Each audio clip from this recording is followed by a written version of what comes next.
Hello students, welcome to my channel CG. अभी हम IR के डिटेक्टर्स के बारे में पढ़ेंगे। तो डिटेक्टर को हम थर्मल डिटेक्टर के नाम से भी जान सकते हैं। उसके 4 टाइप्स हैं। फर्स्ट है बोलोमीटर, सेकंड है thermocouple, third is your thermistor and fourth Golay cell. तो अभी हम बोलोमीटर के बारे में पढ़ते हैं। तो जो बोलोमीटर है वो किसका बना हुआ होता है? मेटल्स या फिर सेमीकंडक्टर्स का बना हुआ होता है। अब जो इलेक्ट्रिकल रेजिस्टेंस है वो टेम्परेचर पे डिपेंडेंट है। ठीक है, अगर टेम्परेचर चेंज होगा तो इलेक्ट्रिकल रेजिस्टेंस भी चेंज होगा। तो अभी बोलोमीटर का प्रिंसिपल अपने देख लेते हैं। जब आईआर रेडिएशन बोलोमीटर पे फॉल होती है, जब गिरती है, तब क्या होगा? टेम्परेचर चेंज होता है। टेम्परेचर चेंज होता है जिसकी वजह से कंडक्टेंस जो है उसका resistance, change in resistance of conductance जो है वो चेंज हो जाएगा। ठीक है, अगर रेजिस्टेंस चेंज होगा वो किस पे डिपेंड करता है? कितना अमाउंट ऑफ रेडिएशन बोलोमीटर के ऊपर फॉल हुआ है। अब अगर आईआर रेडिएशन फॉल नहीं हो रहा है बोलोमीटर पे तो व्हिटस्टोन ब्रिज जो है वो बैलेंस रहेगा। लेकिन रेडिएशन जो है बोलोमीटर पे फॉल हो रहा है तो आपका जो व्हिटस्टोन ब्रिज है वो अनबैलेंस हो जाएगा। ठीक है, तो व्हिटस्टोन ब्रिज जब अनबैलेंस हो जाता है तो क्यों? तो जब इलेक्ट्रिकल रेजिस्टेंस जो है उसमें चेंजेस आ जाता है जिसकी वजह से इलेक्ट्रिकल करंट फ्लो होगा। तो वो जो इलेक्ट्रिकल करंट फ्लो हो रहा है हम वो गैल्वेनोमीटर से मेजर कर सकते हैं।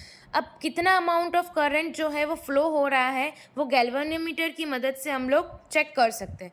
क्या डायरेक्टली हम मेजर कर सकते हैं intensity of radiation which is falling on the detector. ठीक है, अब सेकेंड है थर्मिस्टर। थर्मिस्टर का फंक्शन बिल्कुल बोलोमीटर जैसा ही है, बस फ़र्क इतना है कि इसका जो रेजिस्टेंट है वो फ्यूजिंग सेवरल मेटेलिक ऑक्साइड्स के फ्यूजन से बना हुआ है। थर्ड है अब थर्मोकपल। थर्मोकपल जो है वो मोस्ट कॉमनली आईआर डिटेक्टर में यूज़ करने वाला है डिटेक्टर। अलग अलग तरीके से कंस्ट्रक्ट किया गया है। अब जैसे यहाँ 2 वायर लिए हमने मेटल की, दोनों का थर्मो इलेक्ट्रिकल प्रॉपर्टी अलग अलग है। उन दोनों को वेल्ड करना है, वेल्डेड ईच अदर। दोनों का वेल्डेड पॉइंट, एक पॉइंट जो है उसका टेम्परेचर आपको कांस्टेंट रखना है और दूसरा जो पॉइंट है उस पर रेडिएशन फॉल करवानी है। ठीक है, तो जहाँ टेम्परेचर कांस्टेंट है उसको आप कोल्ड पॉइंट बोल सकते हो।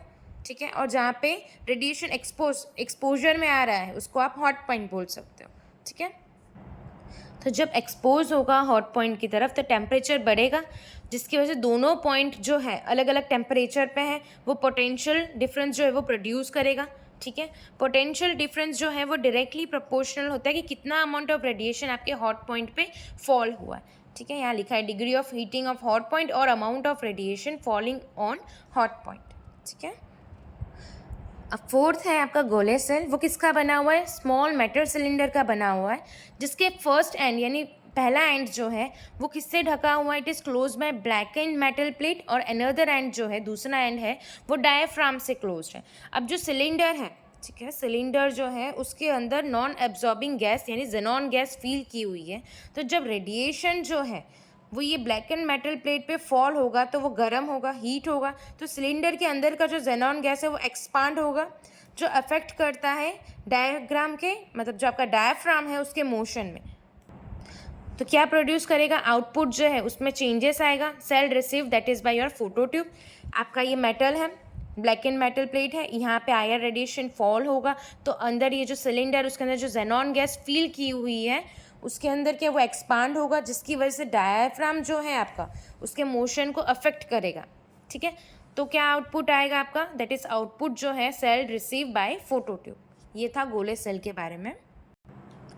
आई होप डिटेक्टर में आपको कोई डाउट नहीं है। अगर आपको वीडियो अच्छी लगी हो तो लाइक कर दीजिएगा। Thank you.